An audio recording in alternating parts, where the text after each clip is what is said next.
Halo Sumatera Utara. Selamat sore pemirsa. Sumatera Utara hari ini kembali hadir menjumpai Anda. Edisi Sabtu 3 Juni 2023. Kali ini bersama saya Ahmad Rafi. Dan saya Audranda Rolinka. Sejumlah informasi menarik telah disiapkan oleh tim redaksi kami.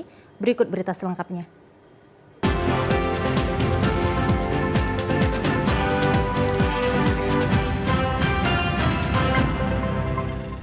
Informasi pertama pemirsa, sebanyak 14 rumah di lingkungan 1 Kelurahan Pekan Tanjung Pura, Kabupaten Langkat, Jumat dini hari tadi ludes terbakar. Tidak ada korban jiwa dalam peristiwa ini, namun kerugian ditaksir ratusan juta rupiah. Kebakaran hebat yang terjadi di seputaran aliran Sungai Batang Serangan, tepatnya daerah Benteng lingkungan 1 Kelurahan Pekan Tanjung Pura, terjadi Jumat pagi dini hari saat para penghuni rumah sedang tidur. Api dengan cepat menyambar seluruh rumah karena bangunan rumah merupakan semi permanen yang menghanguskan seluruh harta benda milik warga yang berada di daerah aliran sungai Kecamatan Tanjung Pura. Api berasal dari salah satu rumah warga yang mengalami korsleting arus listrik dan menyambar hingga ke rumah warga lainnya. Pemadam kebakaran Kabupaten Langkat baru tiba di lokasi setelah 2 jam terjadinya kebakaran dan seluruh rumah sudah habis terbakar. Seperti yang terlihat dalam video amatir yang diambil warga sekitar, kobaran api dengan cepat menyambar ke seluruh rumah warga tanpa adanya usaha untuk memadamkan api. Salah seorang donatur, Maria Ulfa, mengatakan bantuan yang diberikan diharapkan dapat meringankan beban warga yang tertimpa musibah dan tetap bersabar. Ketika saya melaporkan adanya keadaan kebakaran di sini, memberi dukungan untuk berbagi kepada masyarakat yang terkena musibah kebakaran ini. Pagi kita ngasih nasi bungkus untuk para korban, juga minum, serta ada tadi sedikit bingkisan amplop. Semoga tetap sabar, tabah, dan ikhlas, itu yang nomor 1. Puluhan rumah warga di kawasan Desa Sempali, Kecamatan Percut Setuan, rusak parah akibat diterjang angin puting beliung. Kerusakan terjadi pada bagian atap rumah yang hilang terbawa angin puting beliung disertai hujan deras beberapa waktu lalu. Sebanyak 27 rumah warga di kawasan Desa Sempali, Kecamatan Percut Setuan, Kabupaten Deli Serdang rusak parah di bagian atap akibat diterjang angin puting beliung. Kerusakan puluhan rumah warga ini berlokasi di Dusun 8 dan 9 Desa Sempali. Dari total 27 rumah yang mengalami kerusakan, terdapat 12 rumah warga yang terdampak cukup parah. Petugas gabungan dari unsur pemerintah Kecamatan Percut Setuan, kepolisian, serta Komando Rayon Militer Percut Setuan berjibaku membantu memperbaiki rumah warga yang rusak akibat angin puting beliung. Komando Rayon Militer Percut Setuan, Mayor Infanteri Romi menyebutkan, sebagian besar warga yang rumahnya terdampak bencana ini harus mengungsi sementara karena rumahnya tidak dapat ditempati. Kami dengan kekuatan dari Kodim 0201 Medan beserta warga bersama-sama memperbaiki rumah yang terkena angin puting beliung. Adapun unit rumah yang rusak di sini sekitar 27 unit rumah dan saat ini sedang diperbaiki, ya kita mudah-mudahan bisa cepat selesai. Untuk kondisi kerusakannya berapa persen rata-rata? Kalau kondisi kerusakan ada beberapa unit yang rusak berat, sekitar 5 atau 6 unit yang rusak berat, kemudian sisanya rusak ringan. Dan mudah-mudahan ini bersama warga kita beberapa hari ini nanti bisa selesai. Meskipun tidak ada korban jiwa dalam peristiwa ini, namun kerugian ditaksir mencapai miliaran rupiah. Pemerintah beserta unsur Forkopimda Percut Setuan telah mendirikan posko kesehatan untuk mengantisipasi jika ada warga menderita sakit, dan posko ini menjadi hunian warga sementara. Pemirsa, warga Desa Sampali, Dusun 8 dan Dusun 9, Kecamatan Percut Setuan membutuhkan bantuan pasca pemukiman mereka diterjang angin puting beliung. Mereka harus mengungsi sementara karena rumah yang mereka tempati porak-poranda akibat diterjang hujan deras disertai angin puting beliung. 27 rumah warga di kawasan Desa Sampali, Kecamatan Percut Setuan, Kabupaten Deli Serdang mengalami kerusakan akibat diterjang angin puting beliung. Akibatnya puluhan warga penghuni rumah yang mengalami kerusakan harus mengungsi di masjid dan posko yang disediakan oleh Badan Penanggulangan Bencana Daerah Kabupaten Deli Serdang. Salah seorang warga yang merupakan korban dalam peristiwa tersebut, Seniman, mengatakan hujan deras disertai angin kencang terjadi pada sore hingga malam dengan waktu yang cukup lama. Sehingga puluhan atap rumah warga terbawa angin kencang dan warga yang panik menyelamatkan diri ke masjid yang tidak jauh dari lokasi kejadian.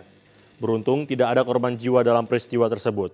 Mereka butuh bantuan dari dermawan maupun bantuan dari pemerintah. Dari berapa orang tinggal di rumah ini? Ini 10 orang sama cucu-cucu lah, 2 kakak lah, 1 anak. Artinya pada saat kejadian semuanya di rumah saat itu? Di dalam rumah semua.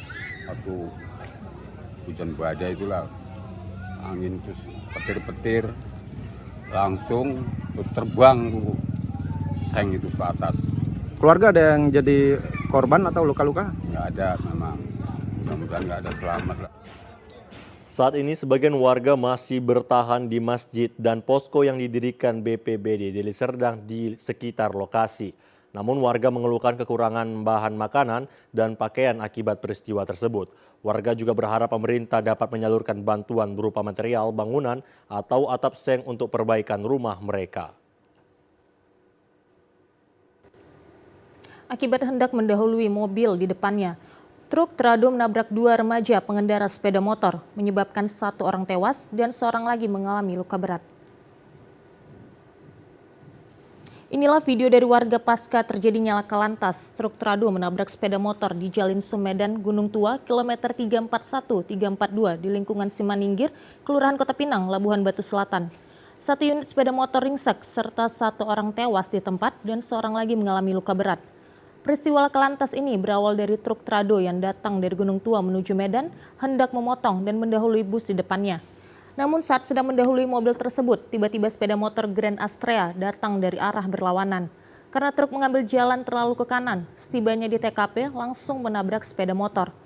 Kanit Lantas Polsek Kota Pinang AKP Tarjuki mengatakan, korban bernama Kamal usia 19 tahun tewas diduga tergilas roda mobil pada bagian kanan. Selanjutnya kedua korban dievakuasi dan dibawa ke rumah sakit terdekat.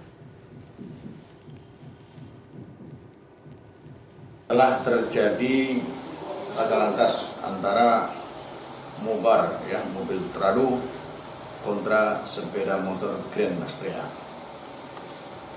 yang mengakibatkan pengendara sepeda motor atas nama Kamal Harahap meninggal dunia di TKP, sedangkan penumpang sepeda motor atas nama Rizky Abadi Harahap mengalami luka-luka dan dilarikan ke Rumah Sakit Umum Kota Pinang.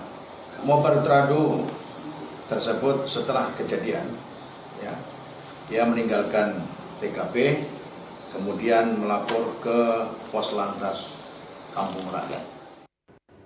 Sementara itu korban selamat, Rizky, masih dirawat di Rumah Sakit Umum Daerah Kota Pinang karena mengalami patah kaki.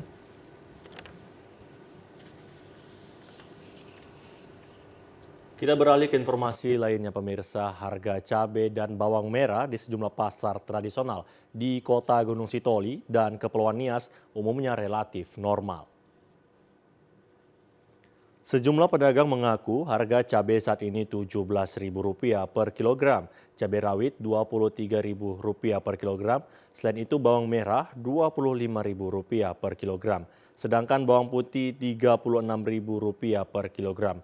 Meskipun bawang putih dan cabai merah sedikit mengalami kenaikan dalam beberapa hari terakhir, namun tidak mempengaruhi harga bahan kebutuhan pokok lainnya, termasuk beragam jenis sayur mayur saat ini masih relatif normal. Kestabilan harga tersebut didukung dengan lancarnya angkutan barang dari daerah pemasok sayur mayur dari Sumatera Utara. Setelah diperbaikinya akses jalan yang sempat mengalami longsor akibat bencana di Tapanuli Tengah dan Tapanuli Utara pada beberapa bulan terakhir. Untuk di Kota Gunung Sitoli, pasaran bawang merah sekarang Rp25.000 per kilo, Rp27.000 per kilo.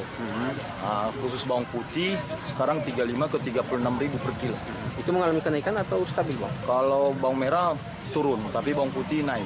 Naik. Bawang putih berapa, Bang? Bawang putih Rp36 per kilo. Sedangkan barang-barang lainnya, Bang? Seperti Ya macam sayur mayur biasa stabil. Cuman sekarang posisi buah yang naik. Macam semangka naik. Stabilnya harga berbagai jenis bahan kebutuhan ini masih belum diimbangi dengan jumlah pembeli. Transaksi jual beli masih terlihat sepi.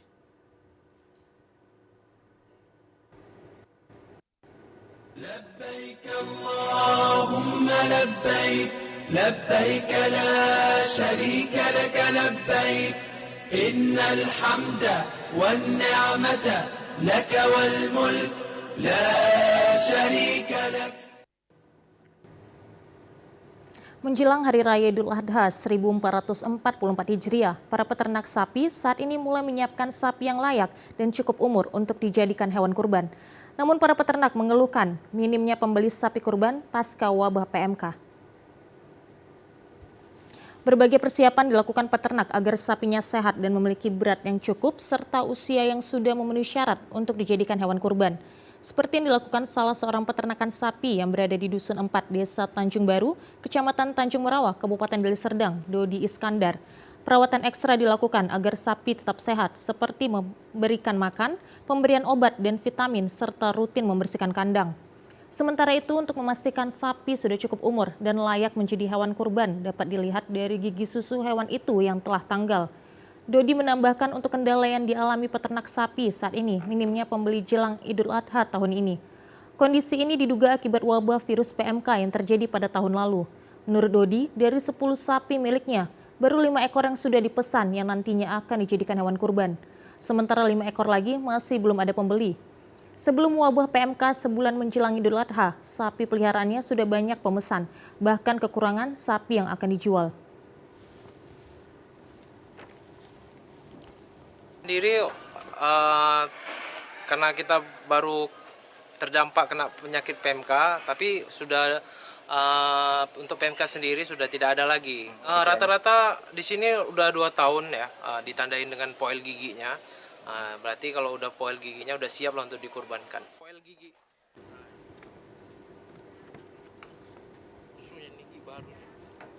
Ada beberapa jenis sapi yang dipelihara para peternakan, seperti sapi jenis simental, lemosin, dan brahma, dengan bobot rata-rata 150 hingga 160 kg dengan harga 20 juta rupiah per ekornya.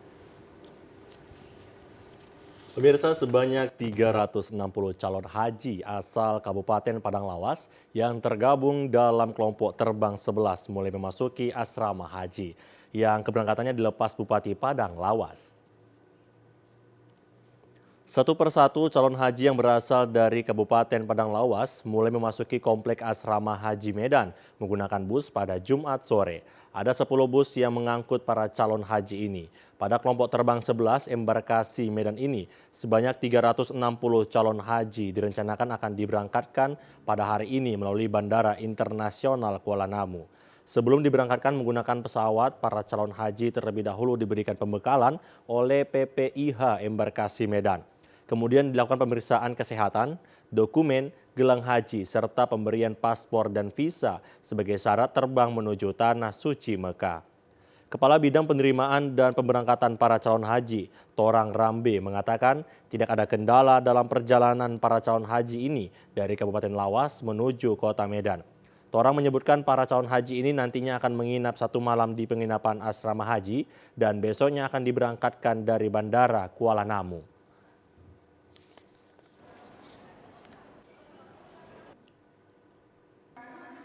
Ini adalah kloter 11 murni full dari Padang Lawas. Ya, sebagaimana biasa ini berjumlah 360. Namun kita lihat dulu nanti pada saat sudah selesai proses berapa yang berangkat dan berapa yang tidak berangkat. Karena ini masih proses awal penerimaan di Aula Jabal Nur yang kita sebut dengan one stop service, yakni pelayanan satu atap di mana semua yang diperlukan jamaah sudah ada di sini. Insya Allah mereka ini akan kita berangkatkan besok itu tepat dalam jam berapa? Jam 10 kita sudah masuk aula, kita proses sekitar 3 jam. Kita proses sekitar 3 jam setengah, lalu kemudian besok jam 15 mereka sudah take off ke Madinah.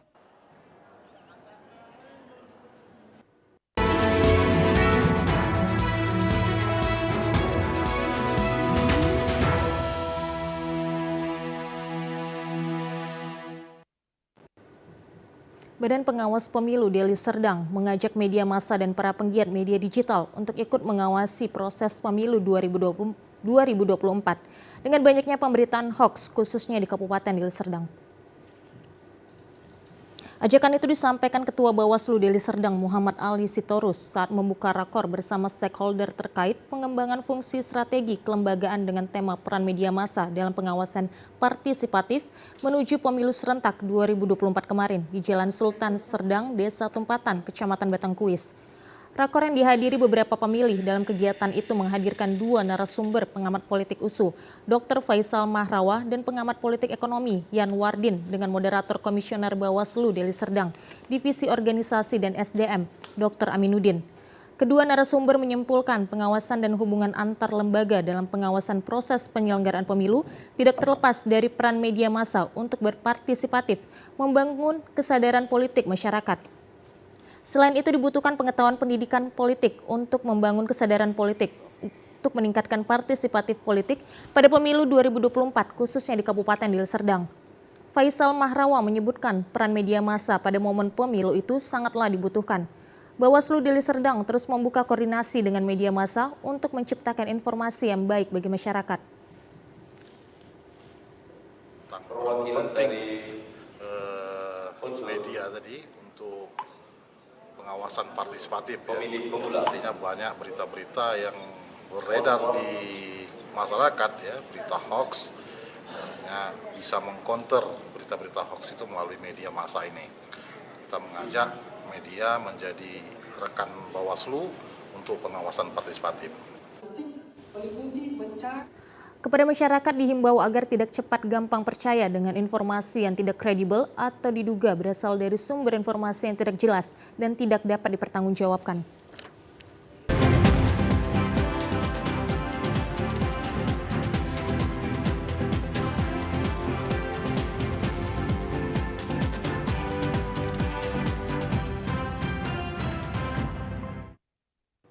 Terima kasih pemirsa, Anda kembali lagi bersama kami di Sumatera Utara hari ini. Meskipun produksi komoditi buah pisang di Tapanuli Utara cukup banyak, seperti dari Kecamatan Simangumbang dan Kecamatan Adian Koting. Namun beberapa halnya dengan buah pisang dari Kabupaten Dairi yang cukup diminati warga Tapanuli Utara. Seperti halnya penjual buah pisang yang berasal dari Kabupaten Dairi, ini cukup laris dijual di Pasar Tarutung, terutama pada hari Sabtu di pagi hari yang persis berada di pinggir pajak Tarutung, ramai dikunjungi para pembeli. Selain menjual pisang yang sudah matang, juga dijual pisang mentah untuk dijadikan keripik. Buah pisang atau dalam bahasa Latin disebut Musa paradisiaca memiliki kandungan nutrisi seperti karbohidrat yang cukup tinggi. Selain itu juga buah ini juga banyak mengandung vitamin yang dibutuhkan oleh tubuh. Menurut sejumlah pembeli, harga pisang cukup terjangkau. Rasa dan kualitas buah pisang asal Kabupaten Dairi ini tidak kalah dengan buah pisang lokal. Pisang menjadi salah satu buah yang sering dikonsumsi masyarakat dan sangat laris dijual di pasar tradisional. Selain dapat dikonsumsi secara langsung, juga dapat diolah menjadi produk pangan olahan dari buah pisang, sehingga buah ini cukup diminati masyarakat. Sementara itu, harga pisang yang dijual bervariasi, tergantung jenis dan besarnya sisir. Mulai dari Rp5.000 hingga Rp10.000 per sisir. Buah pisang ini tidak hanya dikonsumsi langsung, namun dapat dijadikan aneka menu makanan atau cemilan yang cukup laris dijual seperti keripik pisang, kolak, dan ragam cemilan lainnya. Selain itu, pada setiap pekannya, buah pisang yang dimuat dalam truk kol diesel yang berisi buah pisang tersebut habis dijual. Selain dijual secara eceran, buah pisang juga dijual per box yang sudah ada penampung dan langganan yang rutin memesan setiap pekan. Guna menjalin sinergitas antar forum komunikasi pimpinan daerah bersama dengan insan pers serta tokoh masyarakat yang ada di Serdang Bedagai dan rutinitas tugas masing-masing, bidang olahraga seperti sepak bola juga dapat menjalin kebersamaan. Hal tersebut dapat dilihat dari kegiatan olahraga sepak bola bersama antar Forkopimda, insan pers, serta tokoh masyarakat dan masyarakat sendiri. Tim Forkopimda Serdang Bedagai dengan menggunakan jersey merah putih yang diperkuat Bupati Serdang Bedagai Dharma Wijaya dan Dim 0204 Deli Serdang, Letkol CZI Yoga Febrianto, serta Wakil Bupati Adlin Tambunan. Kapolres Srge AKBP Oksi Yuda Pratesta, Kajari Srge Muhammad Amin, Ketua KONI Aspul Lubis, Ketua PWI Srge Edi Saputra, dan sejumlah pemain lainnya. Sedangkan Muspika Serampah diperkuat Camat Serampah dan sejumlah kepala desa sekecamatan Serampah dan tokoh masyarakat. Sejak kick-off babak pertama ditiup wasit Eka, pertanda pertandingan antara kesebelasan Forkopimda melawan kesebelasan Kecamatan Serampah yang menggunakan jersey putih-putih. Tim kesebelasan Forkopimda langsung melakukan penyerangan ke daerah pertahanan lawan. Di laga babak pertama, tak henti mendapat serangan. Gol pembuka tim Forkopimda dicetak kapten kesebelasan dan Dim 0204 Deli Serdang, Letkol CZI Yoga Febrianto, yang berhasil membobol gawang Muspika Serampah yang dijaga Sugeng. Tak berselang lama, Bupati Dharma Wijaya menambah kemenangan lewat heading assist dari Imam Faisal. Gol tim Forkopimda Srge bertambah setelah Wakil Bupati Srge Adlin Tambunan menambah gol ke gawang Muspika Serampah lewat syuting keras. Skor 3-0 bertahan hingga turun minum. Memasuki babak kedua, tim Forkopimda Srge kembali bermain agresif hingga akhirnya di menit-menit pertama Kapolres Srge AKBP Oksi Yuda Pratesta berhasil membobol gawang Muspika Serampah lewat syuting kerasnya yang tidak mampu di tepi Sugeng. Dan Dim 0204 Deli Serdang Letkol CZI Yoga Febrianto berturut-turut mencetak 3 gol assist dari Kapolres Srge AKBP Oksi Yuda Pratesta dan Wakil Bupati Adlin Tambunan kembali mencetak 1 gol. Memasuki menit akhir, tim Muspika Serampah meningkatkan tempo permainan hingga berhasil mengejar ketertinggalannya. 2 gol yang dicetak Dodi dan Muhammad Dani yang berhasil membobol gawang tim Forkopimda Srge yang dikawal Wadi hingga pertandingan berakhir skor 8-2 untuk kemenangan tim Forkopimda Srge. Bupati Srge Dharma Wijaya mengatakan olahraga bersama ini dalam rangka turut mensukseskan program TMMD oleh Kodim 0204 Deli Serdang dan meningkatkan silaturahmi dan rasa kekeluargaan antar pimpinan Forkopimda Srge. Ini kita melaksanakan TMMD, TNI Manunggal Membangun Desa yang ke-116. Jadi kita meriahkan dengan bersama-sama berolahraga dengan masyarakat. Depannya kita terus bersinergi bersama pemerintah daerah, bersama kepolisian, bersama kejaksaan, dan masyarakat khususnya di wilayah Kabupaten Serdang Bedagai ini.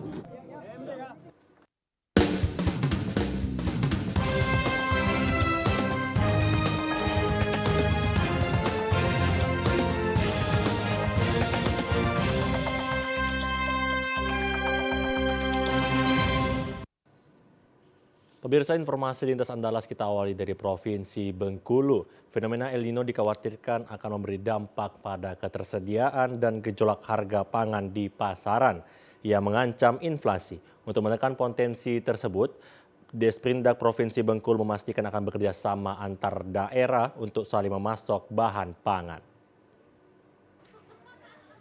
Komoditas bahan pangan di Bengkulu belum mengalami kenaikan harga signifikan meski fenomena El Nino mulai terjadi.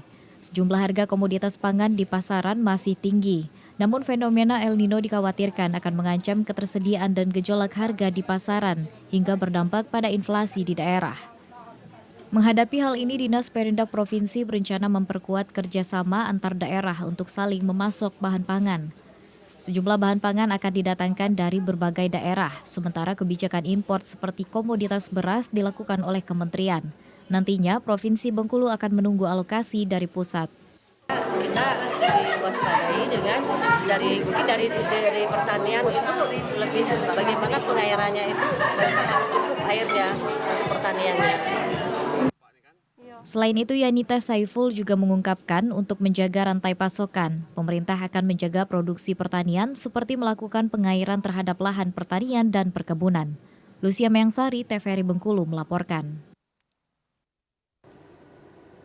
Pemkab Seluma belum memastikan kapan akan melakukan pengaktifan kembali PDAM pasca dampak cuaca panas dan kekeringan yang terjadi pada pekan lalu. Dampak cuaca panas dan kekeringan di Seluma yang terjadi pada pekan lalu membuat kebutuhan air masyarakat menjadi terganggu. Salah satu solusi yang sangat dibutuhkan warga saat ini adalah keberadaan perusahaan daerah air minum atau PDAM yang telah lama tidak aktif di Seluma. Namun pemerintah daerah saat ini belum dapat memastikan kapan pengaktifan kembali PDAM agar dapat memberikan pelayanan air kepada masyarakat.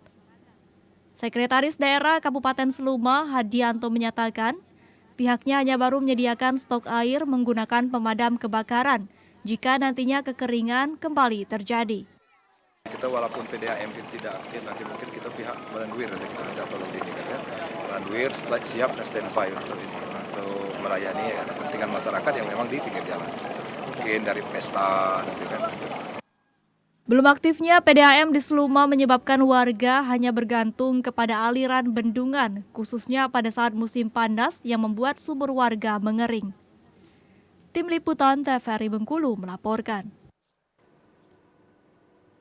Pemirsa, masyarakat Rejang Lebong hendaknya tidak tergesa-gesa membeli hewan kurban pada Hari Raya Idul Adha mendatang.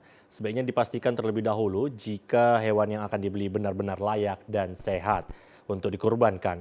Karena dari pemeriksaan petugas ditemukan 3 hewan ternak terjangkit virus LSD. Di Kabupaten Rejang Lebong saat ini sekitar 2.800 ekor ternak masyarakat yang siap dikurbankan pada Idul Adha mendatang. Kepala Bidang Peternakan dan Kesehatan Hewan Kabupaten Rejang Lebong, Weni Haryanti, mengatakan dari pendataan yang dilakukan baru-baru ini sekitar 2.800 ekor ternak masyarakat di Kabupaten Rejang Lebong dinyatakan layak dan siap dikurbankan. Rinciannya 1.000 ekor sapi, 1.735 ekor kambing, dan 65 ekor kerbau. Dari pemeriksaan petugas tidak ditemukan penyakit membahayakan. Hanya ada 3 ekor sapi yang terjangkit virus lampiskindiasis atau LSD. Meski demikian, virus pada hewan ternak tersebut tidak berdampak pada manusia. Untuk kasus sekarang LSD, kita tetap harus waspada. Tapi kan ini kan nggak menular ke manusia. Jadi untuk penanganan penanganan sebelum sudah dipotong itu harus langsung dipotong, tidak boleh masuk ke kandang. Jadi memang untuk mencegah penularan ke sapi-sapi yang memang bukan untuk hewan kurban itu tidak boleh masuk ke kandang. Jadi memang benar-benar langsung dipotong. Misalnya Heni menegaskan pendataan dan pemeriksaan kesehatan hanya dilakukan bagi hewan-hewan ternak masyarakat Rejang Lebong saja. Sedangkan bagi hewan yang didatangkan dari luar daerah tidak dilakukan pemeriksaan. Penyebabnya karena Dinas Pertanian Kabupaten Rejang Lebong tidak memiliki anggaran yang cukup. Dari Kabupaten Rejang Lebong, kontributor TVRI Bengkulu melaporkan. Aparatur sipil negara ASN di lingkup pemerintah Provinsi Bengkulu kembali diingatkan agar tidak terlibat politik praktis menjelang pemilihan umum tahun 2024. Imbauan kepada aparatur sipil negara atau ASN agar tidak terlibat atau ikut aktif berpolitik ini berpacu pada Undang-Undang Nomor 5 Tahun 2014 tentang ASN, menyebutkan bahwa ASN dilarang menjadi anggota atau pengurus partai politik. Larangan terlibat politik praktis ini bermaksud seperti mengusung atau membantu kampanye calon yang akan maju pada pemilu tahun 2024. Asisten 1 Setda Provinsi Bengkulu, Hairil Anwar, menyampaikan, ASN diminta untuk menjaga kondusivitas utamanya dalam penyelenggaraan pemerintahan, serta tetap aktif memberikan pelayanan yang terbaik kepada masyarakat. Memerintahkan dan kita sudah membuat surat edaran kembali kepada seluruh ASN melalui Kepala OPD untuk jangan coba-coba berpolitik praktis, tetapi tetap harus menggunakan hak pilih. Karena PNS itu kita masih punya hak untuk memilih.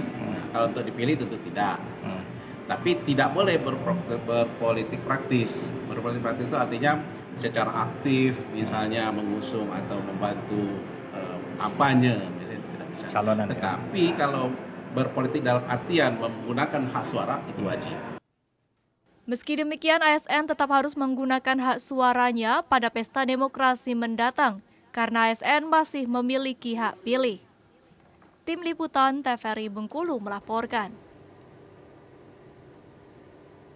Pemirsa, informasi tadi mengakhiri perjumpaan kita di Sumatera Utara hari ini. Mewakili kerabat kerja yang bertugas, saya Ahmad Rafiq. Dan saya Audrandar Rolinka mengucapkan terima kasih atas perhatian Anda. Selamat sore dan sampai jumpa.